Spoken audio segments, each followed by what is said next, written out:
सगळ्यात पहिला गॅसवर कढई ठेवून गॅस चालू करायचा। नंतर त्यामध्ये किसून घेतलेलं खोबरं घालायचं।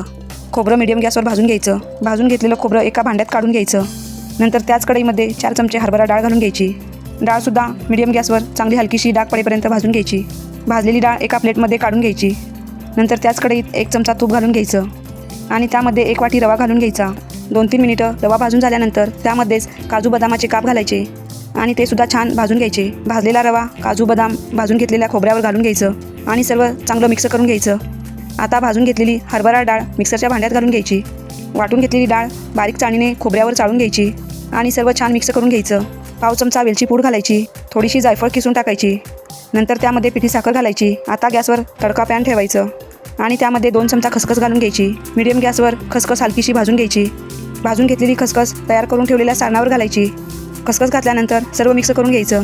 तयार झालं आहे मस्त टेस्टी करंजीचं सारण।